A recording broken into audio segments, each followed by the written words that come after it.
Welcome to the show. My guest today is Dr. Robert Luke, CEO of eCampusOntario, a nonprofit that leads a group of 45 Ontario colleges and universities to develop and test online learning tools to advance the digital learning experience.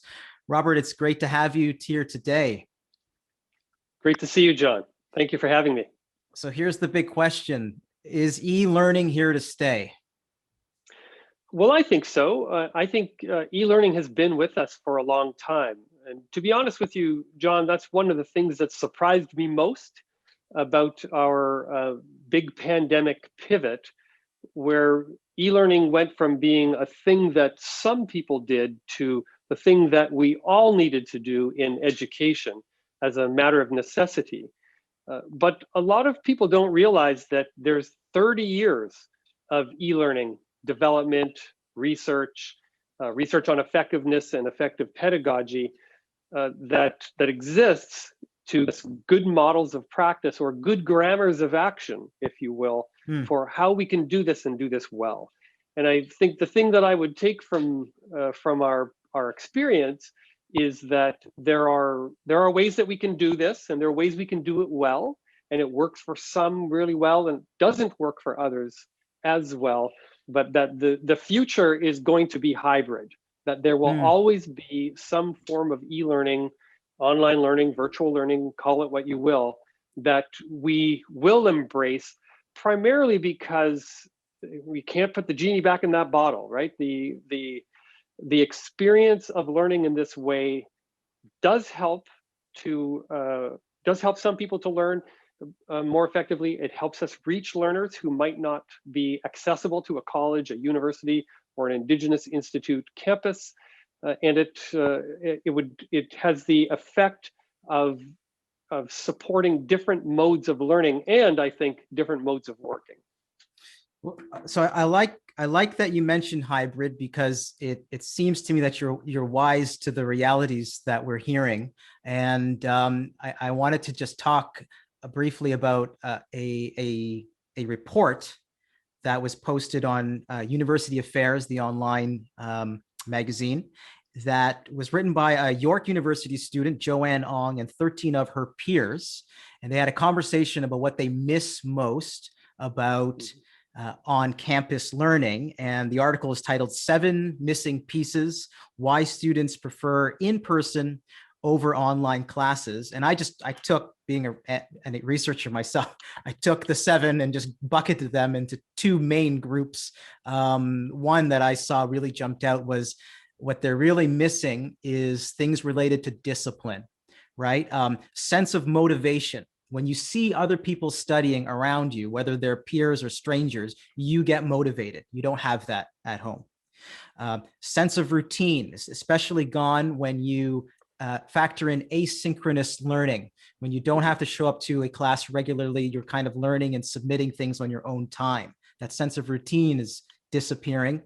And staying focused, which at home is especially complicated by things that they mentioned, especially related to privacy issues and distractions at home. So that's one, this discipline that we're lacking with our e-learning. And the other is, I think we all know, that human connection, community and friendship, the presence of social cues. Some people are calling it faceless learning, and just being on campus. So I know eCampus Ontario looks a lot about digital learning tools, but surely you're always cognizant of these 2 other important elements that clearly are having a not so great impact on e-learning. I would say, first of all, there's a great article. I've read it myself, and I think that the points that those students put forward are right on the money.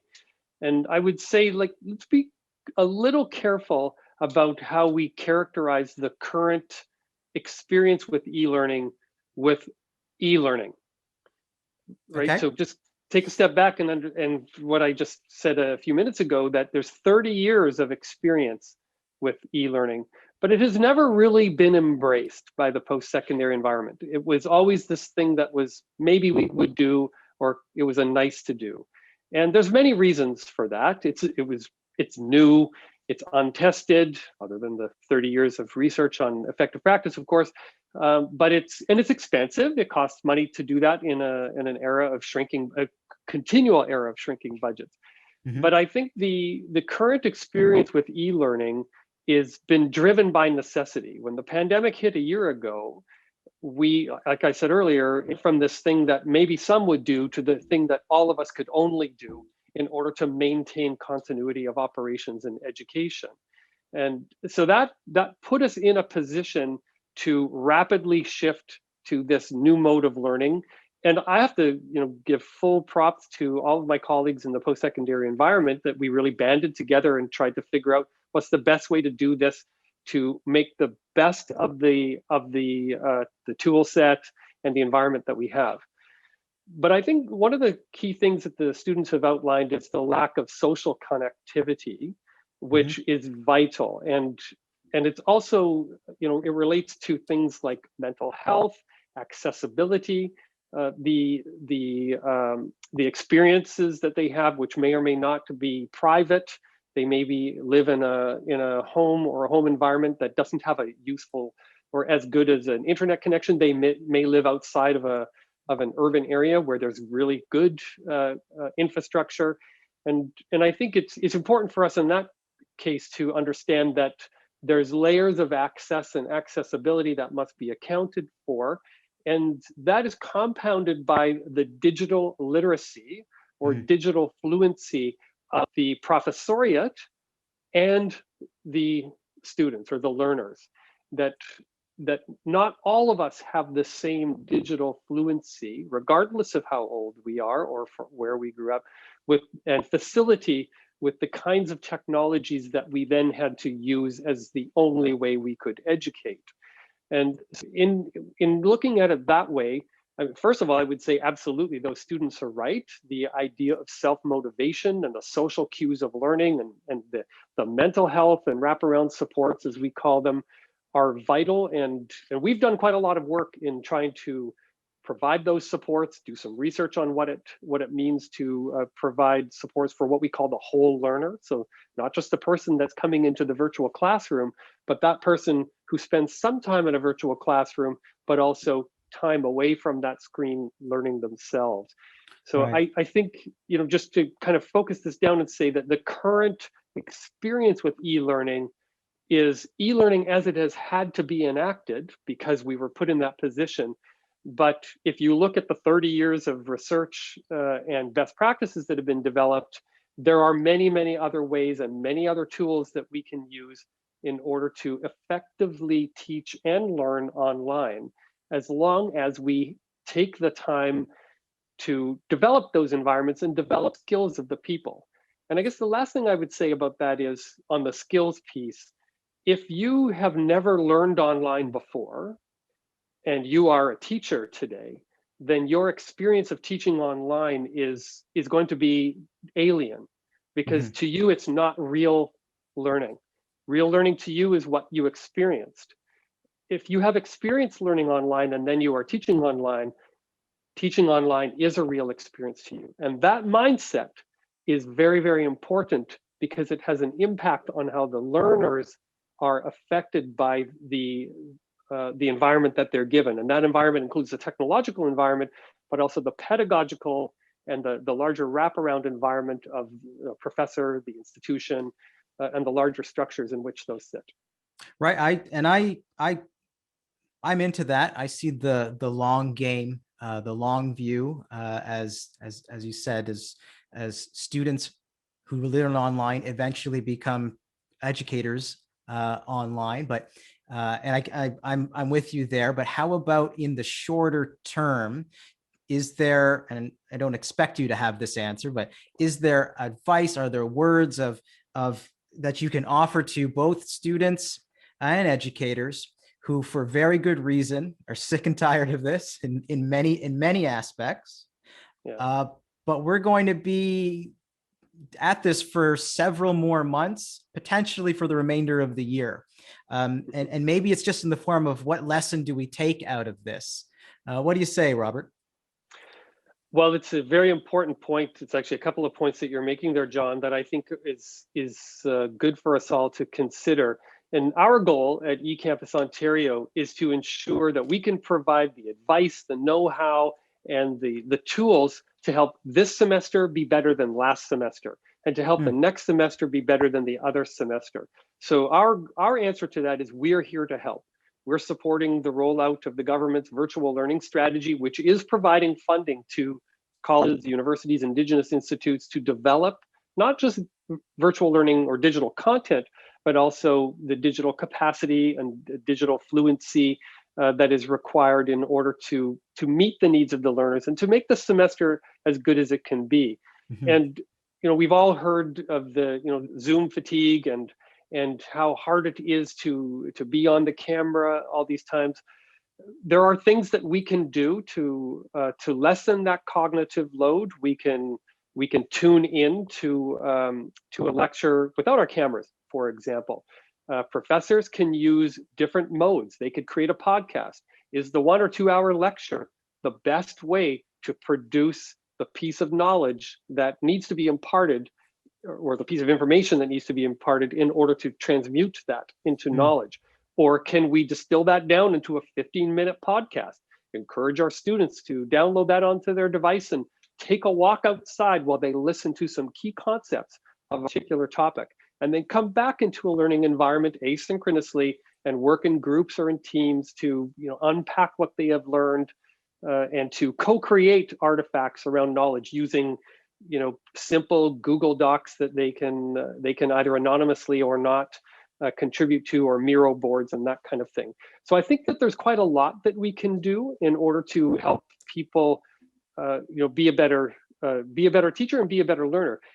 Fundamentally, though, I think that this is about ensuring. Fundamentally, I think this is about understanding that we are in a world of perpetual beta, right? And that means we're developing things as we go. And so we've all heard about the concept of perpetual beta as it applies to software. That you design an MVP of software and you put it out and you get people to use it. And in their using it, they figure out, what doesn't work and how it does, and then you improve upon that. And that actually is a kind of a complex set of skills and an understanding between people about what the expectations are when they come to an environment. And I think if we go back to this idea of digital fluency or digital literacy, and I'm a professor, it's my job to know a lot about my topic. And if I have no experience teaching or learning online, then my position as being the knower in that equation is undermined by the fact that I'm in an environment that is alien to me. And whereas I'm used to getting into my classroom and lecturing for a few hours and having a discussion, I'm now on unfamiliar territory. And that could cause me to have some anxiety and some unease, which may affect the way I teach, for example. But if I can be encouraged to shift my mindset a little bit and say, this is experimentation, we're all in this together. And I say to my students, look, I'm an expert in my content area, but I'm not an expert in teaching online. I've been learning as I go. I've been getting help from my colleagues because I have asked for help from my colleagues. I understand, there's 30 years of research on this. I don't have time to go and read 30 years worth of research on best practices, but I know Jon has some experience in this, so I'm going to ask Jon. And I've got some help. But as my learners in my class, I need you to understand that we're all in this together. I'm here to support you to learn, and I need your help to support me to teach. And if we can frame the conversation in that way, then what we have is a more encouraging environment to enable all of us to fail in a safe way, and to do that in a way that's productive, right? To be productively wrong, if you will, about how it is we encounter the teaching and learning experience. Right, and it sort of comes back to something I've been, I've said it in different interviews. It seems to come up a lot, especially when business and relationships with, faculty and students, is honesty and communication, recognizing where we are, being transparent about your abilities, and asking the same of your students and working together. I'm finding that's been one interesting positive outcome of working, having to work online. But I want to shift now a little bit to the research and predictions, because you mentioned it a few times, Robert. The 30 years of research, with none of which I wish to dispute, except for a few things. One is, I remember, because I teach at a college in Ontario, and 7 or 8 years ago, I remember this, my friend. MOOCs, massive online open courses. These are going to disrupt program enrollments everywhere. I think it ended up, as someone said, to be massively overrated online courses. They did not disrupt anything. Many people, 95% of people who signed up for these mega courses never completed it. And that was in the literature. I know you know that. Another, and we're seeing the reality today, and I always wanted to see the questionnaire, was students really like online learning. It offers, flexibility, adaptability, etc. But I feel like there are a lot of other questions that maybe weren't asked. So just give me your thoughts on how the research into education, as we transition to, digital focused, has changed, and what has the research been right about and wrong about, and what lessons can we take away? Great question, John. One thing that the research has been wrong about is that we will have what amounts to automatic, so AI inflected bots that will teach and learn at the same time. I remember, this was like literally back in the 90s. I saw, it was a picture of it was when the internet was starting. I was just getting involved in e-learning. It was about 94, I guess, 95. And there was a lot of discussion at the time of like, this is a terrible thing. The same discussion, by the way, that happened when the television came about, the same discussion that happened when the radio came about, the same discussion that came about when the printing press came about. And dare I say it, if I go back to the Plato that I read many, many years ago, the same discussion in the Phaedrus that was about the actual origins of writing. So this discussion about technology and learning, it's been going on for quite some time. Right. And so when I say 30 years of research, I mean 30 years with the internet. But if you want to look at how technology has constantly been augmenting the way we teach and learn, we can go back quite a long time. But I would say, so the point I was going to say is that, there was a picture of the TV broadcasting the lecture surrounded by video cameras, right. So that, the lecture would be broadcast and people would just, tape that, record that and watch it at their own time. Now, I've always been skeptical about MOOCs for a reason that you inferred when you referred to the University Affairs article by those students, and that MOOCs lack community. They are good for content knowledge if you want to just go through and, flip through some pages, but they lack continuity and community and that kind of connection that we know builds resilience and sticky knowledge in people. Right? We learn best when we engage and interact in this way. So we need content, we need communication, and we need community. And MOOCs don't really, they have content. Mm-hmm. They might have some communication, but they don't have enough community. So I've been quite skeptical about them for quite some time. It is possible in 10, 20 years, though, MOOCs will have been around for long enough and people will have gotten used to them, and that we will have adapted our expectations. That could happen. But I think, until that happens, I think what we need to be considering is what does work well: content, community, communication, some continuity among my learning experiences and among my peers, in order to best inform me as a learner. What is it that I need to learn? What skills or competencies am I seeking to acquire? How on earth can I train an electrician, a chef, or a surgeon in an electronic or virtual environment? Well, right. It turns out you can use virtual reality to do that. As good as the real thing? Probably not. But I think, again, we need to consider what we are in as a particular moment. And that moment has been foisted upon us. And we need to make the best of it, because we don't want to just stop learning. We don't want to say, well, call us when the vaccine is rolled out and we're all ready to get back to teaching and learning, Yeah. we need to find ways and have some patience and realize that there's humans on the other side of the screen that we're working with and learning with and living with, and adapt in that way to have that patience and resilience. And I think if we can frame it in that kind of human-centered lens, then we can take some time to create the community and the learning that we need to and want to inspire. And just a few more questions, Robert. I mean, you're at the center of this, and you're seeing people, not just younger students, older adults learning online, and as you mentioned too, the students become the teachers online. Same goes with the workforce online. We're looking at an increasingly remote workforce, aren't we?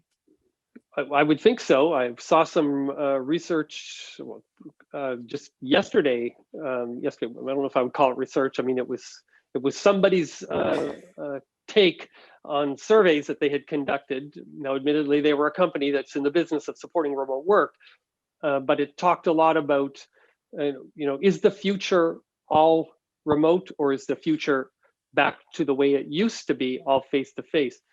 I would submit that the future is about options. And that applies equally to learning as it does to work, because the future of learning is the future of work. It just so happens that that future is right now. Mm-hmm. And so the future of work, absolutely. We have learned a lot about what it means to live and work in a virtual environment.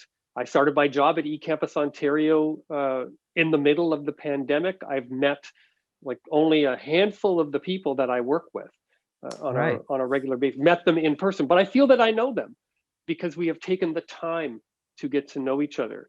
And that's one of the things that I think is an important lesson, certainly that I have learned, which is I miss the serendipitous and consequential interactions with colleagues when I'm walking into the office, or I'm going to go get some water or tea or a coffee, and, oh, Jon, hey, how was your weekend? What are you doing today? And hey, for sure, I'll go for lunch. Yeah, let's go. I miss that. And so as I onboarded to eCampusOntario, I had to find ways to substitute for that by being purposeful in my interactions and engagements with the people that I'm fortunate to work with. And that means just, yes, booking time, so it's no longer a serendipitous interaction, but booking time just to say, well, tell me who you are as a person. What are you interested in? If you want to talk about what you're doing in work, that's cool. I want to know, because that's interesting to me. But I'm also interested to know what do you do for a hobby? And I'll tell you what I do for a hobby. And, I walked out in my local park, and I saw this, I saw a raccoon doing this weird thing. Look at this picture. It's a common thing in Bato. My point is, like, there are lessons that we can learn from this as we anticipate the future of work. So for me, the future is about options to learn in distributed and different ways. And that could be by increasing the amount of students that we are able to teach, because we don't have physical capacity, but some learning needs to happen online. Because what we have learned through this pandemic is that it is a core competency for a lot of us to be able to work online. And if we don't teach and learn online, it will be very difficult for us to expect someone to work effectively online. Right. And I think that one of the consequences of this, we'll get a vaccine, we'll go back to, not what it was before, but a world in which there's more distributed work. People will have moved out of a city, and they don't want to spend an hour or 2 hours on either side of a workday commuting, and they've learned that they don't need to. They've learned that actually I can do a lot of my work and I'm more productive in this environment. Conversely, there's also a lot of people who say, actually, I want to go into the office because I'm more productive there, or I want the social aspects of the community aspects of working, with my team. So for me, the future is about options. Right. And I think if we look forward to the future of learning, like the future of work, it is going to be about enabling those, provided, of course, that we have the digital fluency, the digital literacy, and the fundamental access and accessibility of our technologies. I heard somebody say once, or I read many years ago, that for For most people, technology makes things convenient. For people with disabilities, it makes things possible. But in order for that possible to be true, those technologies must be accessible. They have to be accessible for people with disabilities, and they have to be accessible in the sense that they are within reach. I am able to afford the technology, I am able to afford the connectivity, and I am able to afford the ability to teach and be taught and learn what that digital literacy means to be productive in my society. Well, I appreciate that, Robert. I mean, just a final question. I'm kind of going in reverse order here, but give me a little more. What does eCampus Ontario, really do, and for whom? And what are some, wins that you've had recently? I mean, your tenure there has been shorter, but what are some things that you're looking forward to seeing happening in the near term and medium term? Because we shouldn't think too far into the future. Well, I mean, that's the challenge. Like, we need to be thinking about where our feet are going tomorrow, while also thinking of where does the road ahead taking us. Mm-hmm. And it's very difficult for us to do that. And that's why I think, thinking from a human-centered lens and bringing humanity to any discussion and equation is going to be important, because it helps us understand what we are all going through together, and what we may be experiencing in different ways. But I think my time at eCampus Ontario, this week is my 5-month anniversary. Mm-hmm. It's been an incredible time as I get to know the people that I work with and the people I'm supporting in the sector. 46 universities and colleges and 2 indigenous institutes that we support. And our job is about supporting the connection of our campuses with the future of learning. And that means absolutely technology-enabled learning, but also hybrid learning. It means anything about virtual reality or augmented reality. It means a learning management system. It means digital fluency, the ability to be productive in online environments, video conferencing, documents, spreadsheets. It means all of those things. So our goal and our role is to provide those supports to our constituents, all of the post-secondary institutions in the province, to realize the potential of the future of learning. And we do that by connecting our campuses and our learners with their communities. And I think if I was to think about some of the things I'm working on right now, I mentioned earlier the virtual learning strategy, which is an unprecedented and historic investment that the government has made, announced last December, of $50 million to support this sector, to respond to the real and urgent needs of the pandemic pivot, but also to help prepare for that future of learning and future of work, where we can understand, what does it mean to be a lifelong learner? What does it mean to be a global leader in this space? How do we most effectively connect our campuses with the future of learning? Dr. Robert Luke, thank you very much. It was a real pleasure being able to speak with you and learn from your expertise. And best wishes as the year continues and things start to open up. Thank you, John. It was my pleasure talking with you. And thanks everyone for listening and watching. We'll see you next time.